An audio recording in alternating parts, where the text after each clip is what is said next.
Glub, glub, glub, glub, glub, glub, glub, glub, glub, glub, glub. Hey guys, welcome back to the Mini Mash Series Part 2. We are here on Tuesday, July 1st. We're here at Mutz at Maumee Bay Brewing Company out in their lovely courtyard. And what do we got today? Tuesday we redid the mango pale wheat with Citra hop. It's a little drier, a little more bitter, and I think that's attributed just to the mango. We're trying to find, we know it's a solid recipe, now we're just trying to find basically bulk ingredient. We're trying to find this mango source. I mean, I would need 450 pounds of like whole mango fruit to brew 30 barrels of this beer. It's basically like a session pale. It's 30 IBU range, 4.6% alcohol. It's got a pretty nice even balance of, I mean, I don't know what you guys thought last time. I thought the mango was noticeable, but it was still balanced enough to where it's like, you know, maybe some guys can get into it and not think they're drinking some frou-frou, like super girly beer, you know? Yeah. So Okay, let's go ahead and take a sniff of the mango IPA.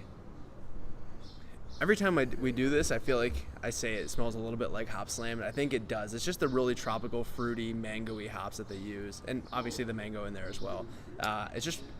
It smells really nice. Yeah, very clean and fresh and really tropical and really, really nice. Yeah. I also want to point out, it looks a little bit like high pulp orange juice. I don't know if that's from the, using real mangoes or from whatever they're doing differently. Yeah, whatever or if it's their mango source is. It's a wheat, so that means sometimes that makes it a little bit cloudier too. It's pretty cloudy. It's really cloudy. It's borderlining on like a really cloudy like Hefeweizen. Yeah. It reminds me of Rad. We did Rad. Yeah. Without further ado, let's take a taste of the mango pale ale. Cheers. That is so nice. It's really refreshing, really crisp, clean, refreshing, drinkable beer. A little bit hoppy. You get the mango and citrusy, like piney and citrus type notes as well. Yeah, I find it to be much more subdued than the last time. And, yes. and above us or somewhere, you'll see a link to the last iteration of this when they did it during American Craft Beer Week. I thought that last one packed a lot more of a punch than this one. Mm-hmm. I get the pale ale qualities, and I'm definitely pulling out the mango, but everything seems really dialed back. Right. And I remember last time I didn't like the aftertaste because it was a little bit grainy. And this one doesn't have that as much. And really the only aftertaste I get, usually there's a little bit of grain, but it's like orange juice and a little bit of bitter too.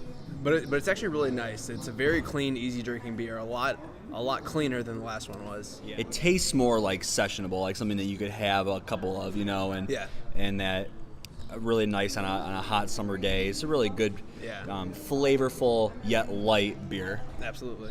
Yeah, I mean, it is a wheat, so it's definitely got a little bit of a malty body to it. It's got like the graham crackery, the grainy body as well. It's not just a big hop bomb. It's really nice. Yeah, I think the hops play well. I think that it's not unbalanced in any way. It's not a hop explosion, as you said. It's all pretty well balanced.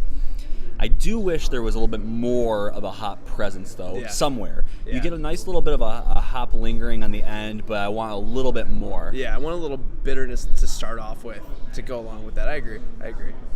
Even though they've tweaked this recipe, it's the second time we've had this beer, but try and rate this on its own qualities, without comparing too much. What are you going to give this? I'm going to give this one an 83, I think. Okay. It's a little thin for me. I want a little bit more flavor. The flavors are there. They just seem subdued, and I want more. I want more of something, whether it's the mango or the the citrusy tropical fruit flavor or the hops. It's all there, but I want more of them. Yeah, I absolutely agree. I think 83 is a really good call. That's about where I was going to go. I think last time I gave this in the 90s, and I hate to compare it to last time, but it is, like you said, it's subdued. It's a little bit thin. It's just missing something. I think the potential's there for a really awesome beer if they really dialed it in, but it's just missing a little bit of that gusto that makes a really good pale ale. I just think, again, if you refer back to our American Craft Beer Week, I just think that the rapidness in which they're brewing these has definitely an impact on what you're getting out of it. Yeah. I understand they wanted to get it out for the series. That's fine. I try not to hold that against it, but it does come through in the flavor a little bit that if it had a little bit more time to kind of carbonate and come into its own, it might be a little bit more of a fuller beer. Right. So take it what it's worth. I think that if they want to make this a full-time thing, they should, because this is like one of their strongest experimental beers. Yeah. But for this particular release, I'm going 83. So guys, make sure you join us tomorrow, Wednesday the 2nd. It's their Kentucky Red Cream Ale, I believe. Yes. So it should be kind of a cool experiment. Make sure you join us with Mutz every day this week because they're putting out awesome stuff. And if you're in the Toledo area, come on down and stop by and try some of these experimental beers. A lot of them are going to be one-offs, never seen again. So true. If you want to get your taste buds on those, come down quick, try it out. Until tomorrow, remember, We're the Brew Review Crew. we'll review. A brew for you. Cheers. Cheers. Hey guys, like that review? Click on the video for our previous episode. You want to check out your favorite beer by the style? Click on the logo in the top left corner. Don't forget to like us on Facebook, follow us on Twitter, and subscribe to us on YouTube. Cheers.